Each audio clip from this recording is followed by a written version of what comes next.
Assalamu alaikum. In this video, I would like to continue verse 29 from Surat Al-Tawbah. Now, the main keywords in this particular verse, verse 29, which has been the most controversial verse of the Holy Quran, in fact, especially in recent history, namely because it does include a statement through which the Muslim jurists have legislated a ruling that may suggest that to coerce non-Muslims into Islam, or they face death, or to spare their life to pay ransom, which is called Jizya. Now, the key words in this particular verse, for us to understand it more properly, and in fact, we would eventually see the fallacy of the jurisprudent ruling of the so-called Al-Jyzia. The first key word is the first word, qatilu, and qatilu is derived from the root word qatala. Now, in the most important linguistic book, which is written by Ibn Faris, he states that qatala derives from the root word, qatilu derived from qatala. And qatala is a tri-letter word, which means, in the generic sense, is to end an activity of something. It is not inclusive to ending the life of some living being. Rather, ending a life of a living being, also we say qatala, means he killed, not from a origin linguistic standpoint, rather it is a borrowed term to explain the situation of ending a life. So, qatilu or qatala, which is the singular, means to end the activity of something. And throughout the Quran, the term qatala, qatilu, yaqtulun, whatever the derivative might be, it could mean, in the general sense, that. It does not have to mean, which is commonly known to be, to end the life of a human being or a living being. It could mean that, but the context decides. So, no matter, it doesn't mean that whenever we see the word qatala, or to kill, or any derivative of that tri-letter word, it does not necessarily mean to end the life, or to go about ending the life of others. So here we have qatilu, clearly saying fight those. Fight those. As I said, fight here, it doesn't have to mean to go and end the life of others. And also, qatilu is different from uqtulu. Qatilu, it requires of two parties are engaged in a conflict, or two groups engage in a conflict. It doesn't have to be violent conflict. It could be a conflict of words, of politics, or arguments. So, in that sense. So you cannot say qatilu or fight to mean that only you initiate a fighting against the other side. It won't work in Arabic. So when you say qatilu, it should require another party who is also desire to engage you or prepare to fight you. So it requires two warring parties or two people in conflict. As simple as that. Now, as we know, we even use this in Arabic, even in English or any language, to say, kill the program. There's any program somewhere, or the government, let's say, doing a project and suddenly unplug the financial support, we can say the government killed that program. We could use the word kill. Why? Because it means the end of an activity of the project or that particular event. Now, fight those who. And remember, those specifically mentioned in the same surah, in verse 12 and 13, where it says, will you not fight a people who violated their oaths and intended to expel the messenger and initiated hostilities against you? This is the group 29 is talking about this kind of a group of people, of a group who initiated a hostility against you, meaning they began their aggression. And also those who violated any agreement, whether peace agreement or any kind of agreement.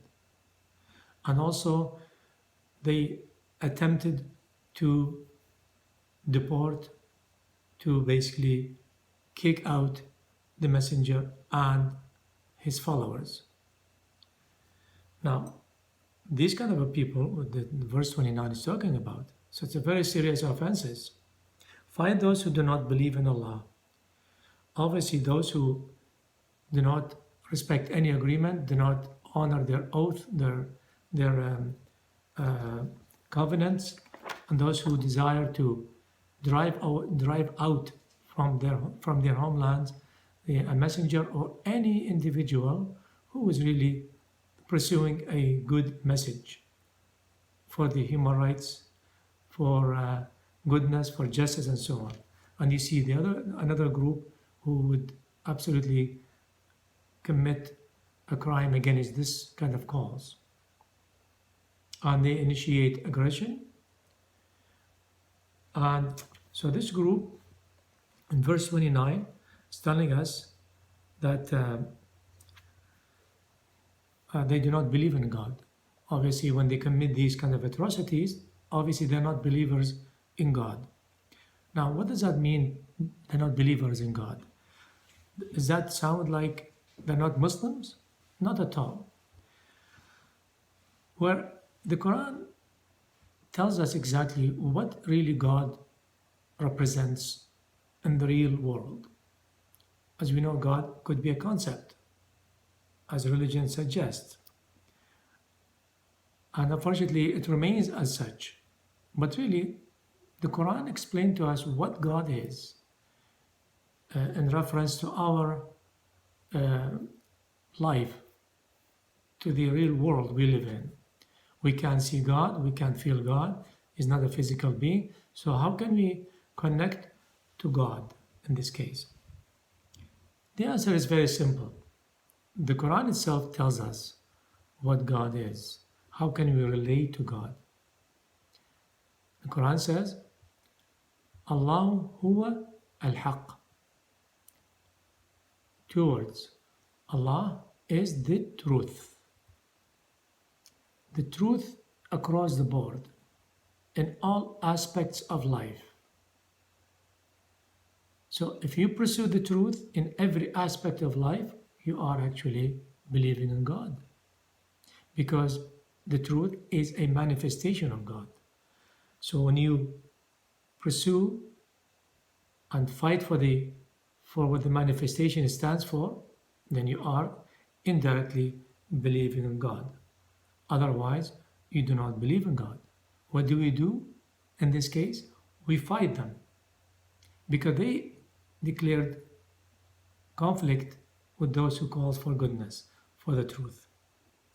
As I said, fighting doesn't have to be violent. Doesn't have to be war all the time. We could fight them with words, with media, social media. There are many, many methods in modern days to fight and to oppose those who really fight all that which represent the truth. And it says also in verse 29, and do not believe in the day of judgment. Obviously, those who do not believe in the day of judgment, there's a lot you could expect from them.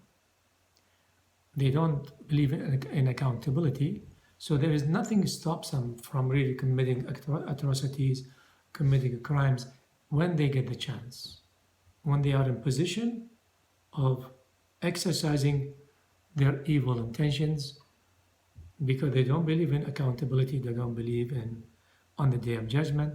Then these kind of people potentially they could bring havoc to the world. So our duty, the people's duty, is to fight them in whichever they can. Again, to fight them not necessarily by swords or by guns, but to fight them to make whatever means possible to oppose and to stop and to basically to end such attempts and activities. That means we fight them. By the very semantic word, qatilud means end the activities of such things, evil things. So those who do not believe in the day of judgment and do not forbid what Allah forbids. Again, that's not necessarily to be taken in a religious terms of a jurisprudent standpoint. Rather, it is, in general speaking, those who do not forbid what God forbids. What does God forbid?